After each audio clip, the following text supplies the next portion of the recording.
Are you hurting or grieving the loss of a loved one, or maybe know someone close to you who is? Grief is such a powerful emotion that it can quickly overwhelm even the most resilient of people that we know. So if you're grieving or want to know how to help someone who is, well, stay tuned, and I'll give you some things that will help right here on the One Theophilus podcast.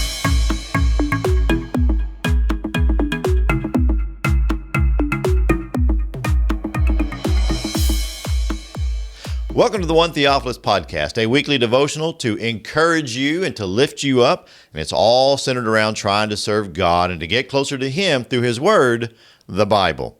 It's where we learn what it means to love God and to be loved by Him. And that's what the name Theophilus implies. I'm your host, Troy Spradlin, and I'm just one Theophilus among many like you who are trying every day just to do better in their Christian walk. And today, I want to help you with your spiritual journey by looking at something we don't talk about very often.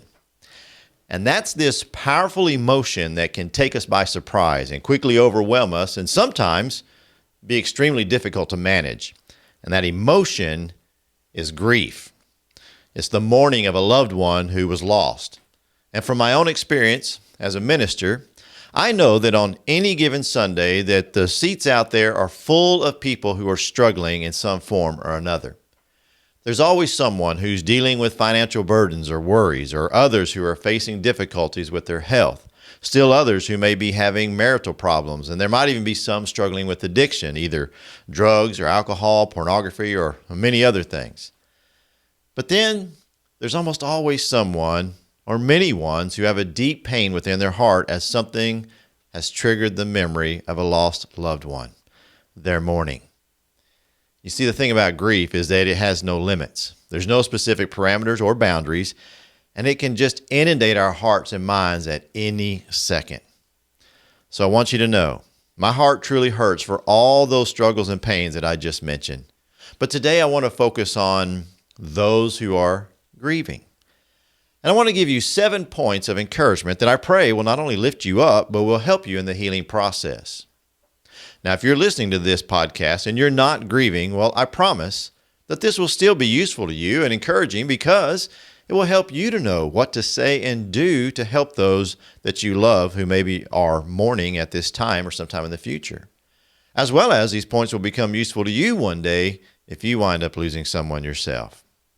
Now, let me say right up front that this is by no means an exhaustive list. Grief is too big of a subject, and it is such a large, enigmatic emotion that it would be absolutely impossible to cover everything in just a short podcast. So I'm just going to give you a few things right now. Now, sometime in the near future, I might record a few more episodes dealing with grief, and we'll cover more. And so these are just some points I want to give you, and they're not in any specific order. So use the ones that pertain to you. Number 1, grief has no rules. Now, what I mean by that is that you shouldn't hold yourself to some preconceived standard or measurement. You see, grief is as unique and different for every individual as your fingerprints are.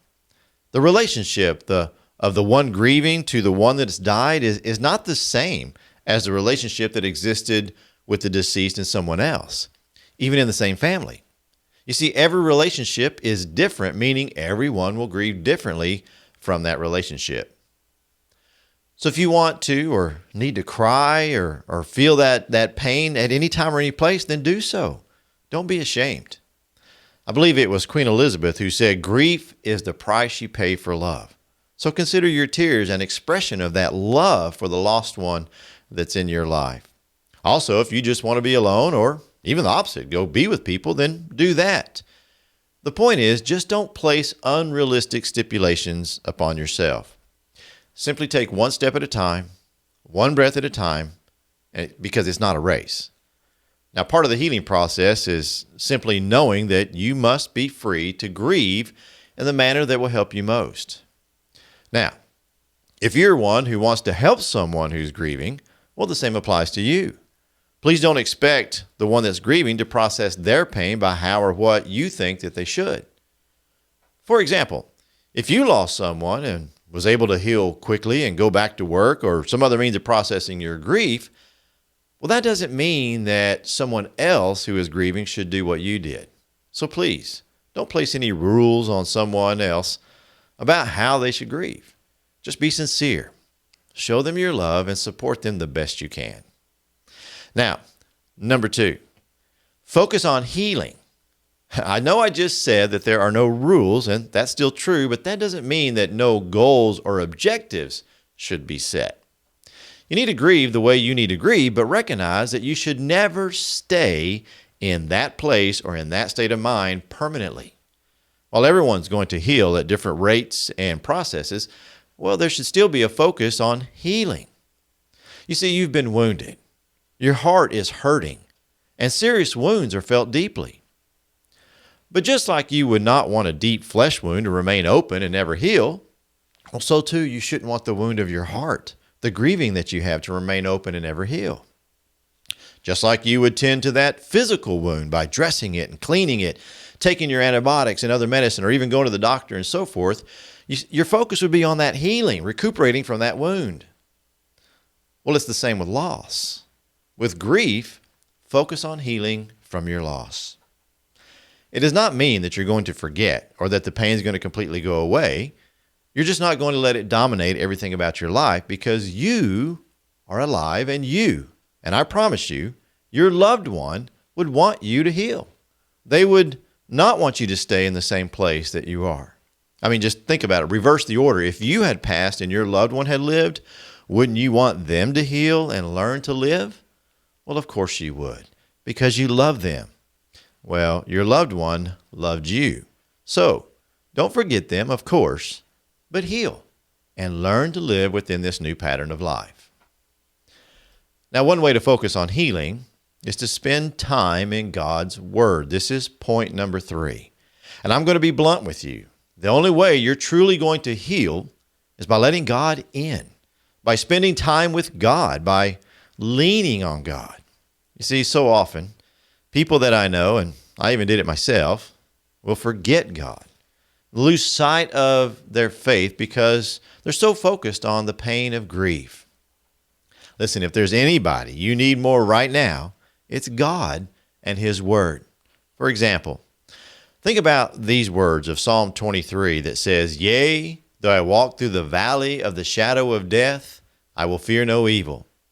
You see, the word "through" means you do not remain in that state, in that place. David entered into that dark valley just like you have, but because of his trust in God, he continued through it. So by inspiration, he penned these words that are here to encourage you and me to not get lost or lose hope. Now, another good example is Psalm 34, verse 18, that reads, "The Lord is near to the brokenhearted and saves the crushed in spirit." There is a promise that lets us know we're not alone. God sees us in our affliction. I also like to use passages like Isaiah 53, verse 3, that says, "He was a man of sorrows and acquainted with grief." So take time to spend with God. Let Him talk to your heart and calm your spirit and provide the peace that passes all understanding by reading His Word in the inspired Scriptures. If you're someone who's trying to help the bereaved, well, always point them to God. Share a Bible verse with them. Read with them. Just always point them to the Word. Now, point number 4 is learn how to roll. Now, what do I mean by that? Well, let me explain how grief works from an analogy that I heard one time that I believe really explains it in a good way, and it really helped me. You see, grief is like stepping into the ocean for the first time and not knowing what to expect.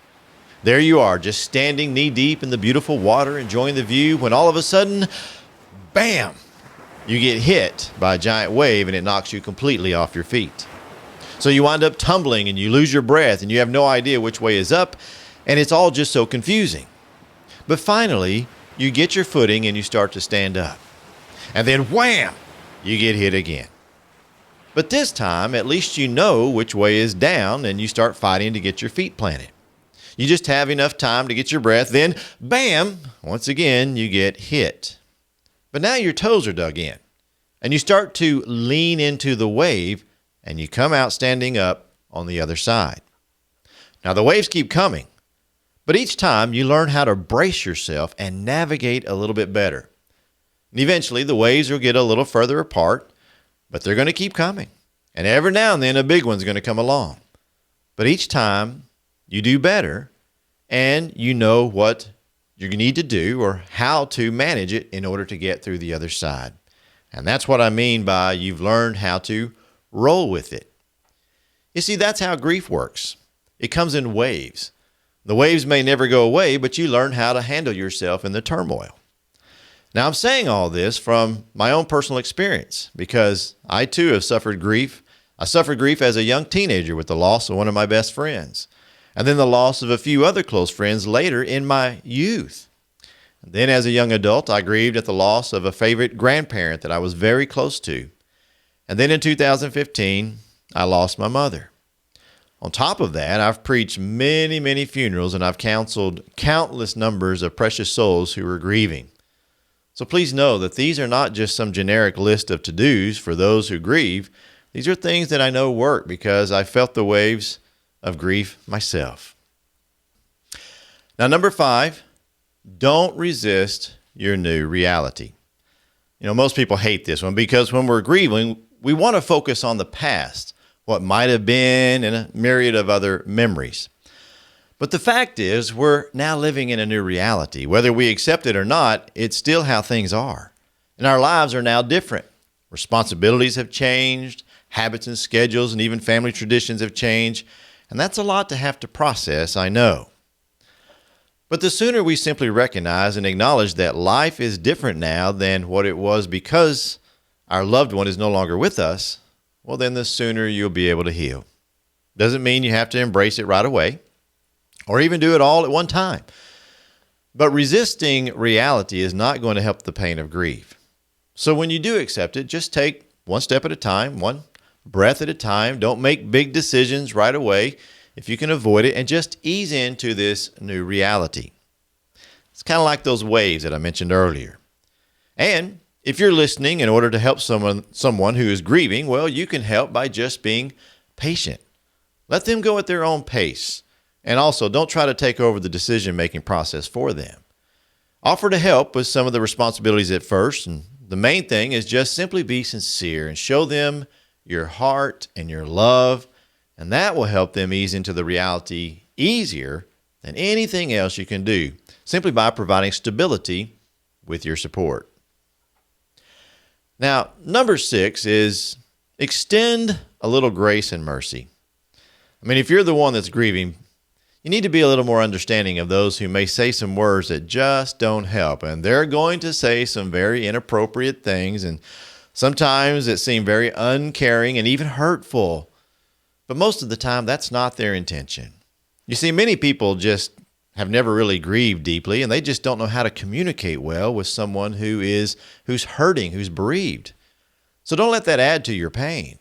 And that pain can turn to anger, and we certainly don't want that to let that happen. I mean, think about it. If the shoe was on the other foot, yeah, you probably would never say something like what they did, but you would still want people to know that you're just trying to offer some kind of comfort.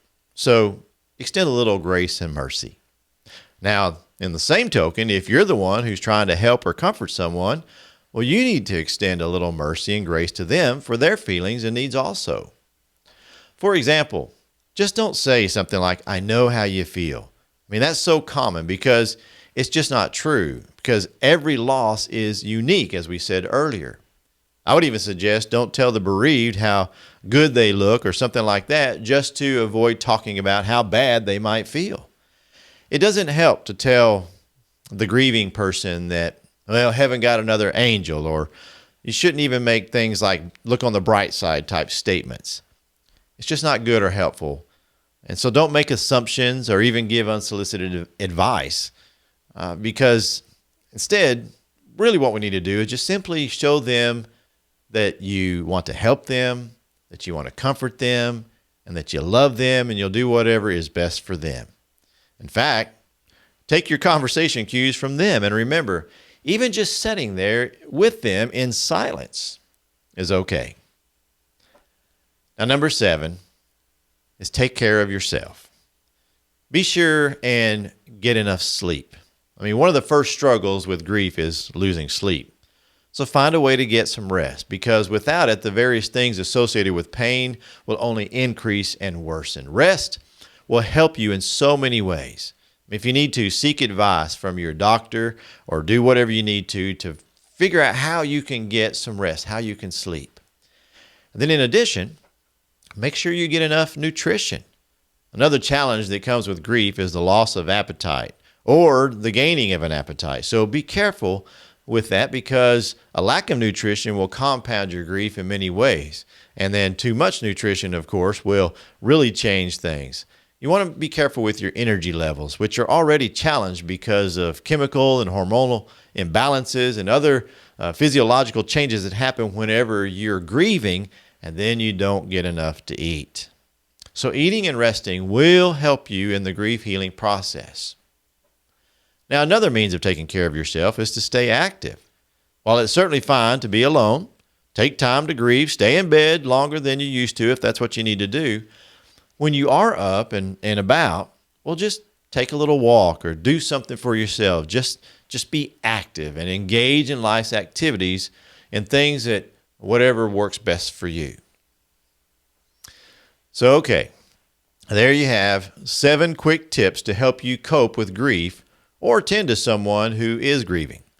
And again, there's so much more to it that we could just keep adding to this list. But these 7 will certainly help you get on the path of healing. And that's my hope and prayer for you today. I really hope this has encouraged you. And so thank you so much for listening and joining me here on the One Theophilus podcast. And until next time, please keep striving to be a Theophilus by keeping your eyes on Jesus. God bless.